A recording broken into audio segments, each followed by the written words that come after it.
যারা প্রেম করে দুঃখের আশায় নাকি সুখের আশায়, কিন্তু পায় কি?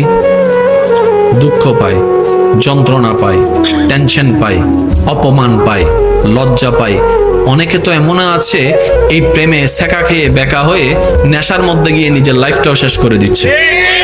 এবার বলেন, আপনি আমি যে প্রেমে গেলাম, কেন গেলাম? ওই যে শয়তান আমাদেরকে সাময়িক কুয়াশার মতো সুখ দেখাইছে, দর্জনে করে আরে ঘুরতে যাও কত মজা হবে, ক্লাস ফাঁকি দাও কত মজা হবে। ওই সাময়িক লোভে যখন পা দিয়েছি আমরা, সাময়িক লোভে যখন আমরা পা দিয়েছি, ওই রবের রহমত থেকে আমরা বঞ্চিত হয়ে যাচ্ছি। দিন শেষে এই ভালোবাসাটাই একসময় তাদের জীবন নাশের কারণ হয়ে দাঁড়ায়। প্রত্যেকটা জিনিসের একটা কথা মনে রাখবেন, প্রত্যেকটা একটা এফেক্টের সাইড এফেক্ট আছে।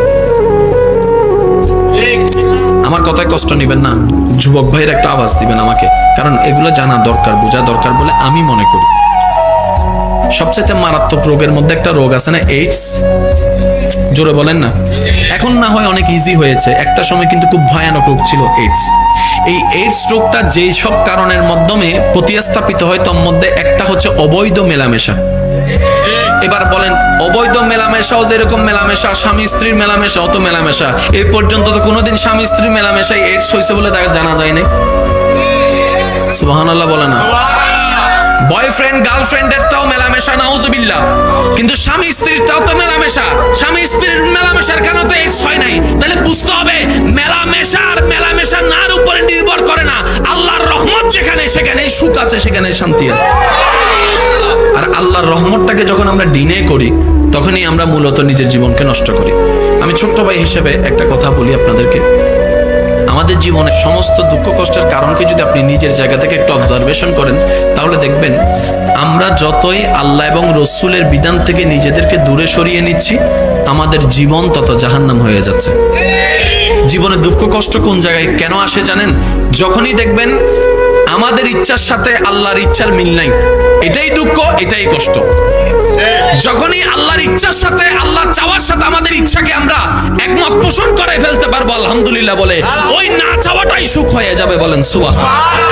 এবার ইমানদার ভাইয়েরা ইমানে আওয়াজ দিয়ে বলুন তো, সুখ দেওয়ার মালিক কে? হয় না আরেকটু জোরে। সুখ দেওয়ার মালিক কে?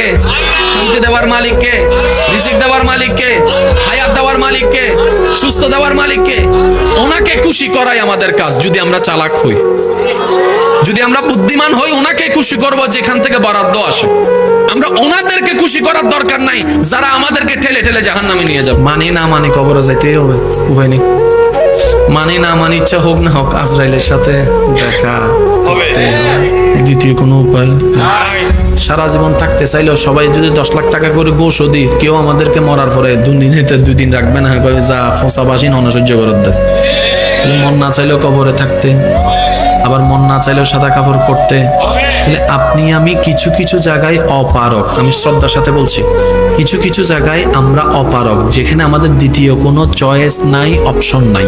আর সেই জায়গা কি? মৃত্যুবরণ করতে হবে, কবরে যেতে হবে, কবরে থাকতে হবে, একা একা সারা রাত সারা দিন থাকতে হবে, রবের দরবারে একদিন হাজিরা দিতে হবে।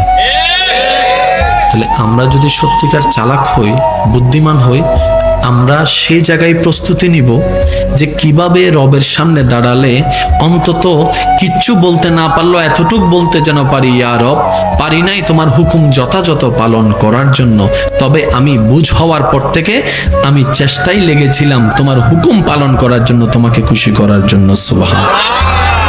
পারি নাই, অন্তত চেষ্টা আমি করেছি যখন থেকে আমি বুঝার শিখতে পেরেছি। এটাই আমাদের জন্য বাঁচার একটা রাস্তা। হবে কি হবে না? জোরে বলতে হবে, হবে কি হবে না? এবার আসুন আমার ভাইয়েরা, তাহলে সবাই সুখ চায়, পায় কি? জোরে বলতে হবে। কেন জানেন? শয়তানের গুলাতে দেখতে লাগে সুখ, ভিতরে আছে দুঃখ। আর আল্লাহর গুলাতে দেখতে লাগে দুঃখ, আছে আসলে সুখ। যেমন আপনি আল্লাহর গুলা যদি দেখেন, রমজানের রোজাটা দেখেন, বাহ্যিক ভাবে দেখলে ভাত না হয় দেখতাম, পেটের খিদা, কষ্ট, কিন্তু ভিতরে আছে আপনার জন্য জান্নাতুল ফেরদৌস। আর একটু জোরে।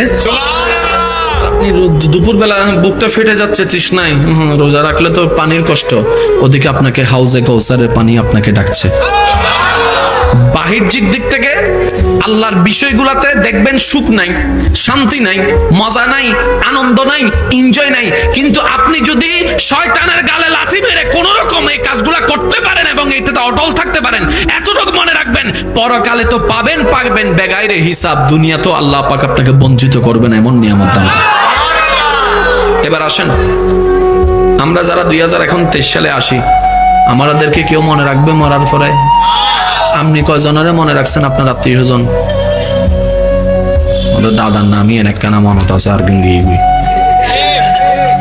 কিন্তু আপনি নিজেকে প্রশ্ন করে দেখেন, এখনো পর্যন্ত আল্লাহর প্রেমিক যারা হয়েছেন, আল্লাহর পথে যারা নিজের জীবনকে উৎসর্গ করেছেন, আল্লাহ ওয়ালা হয়েছেন, সবার নাম তো মনে আছে।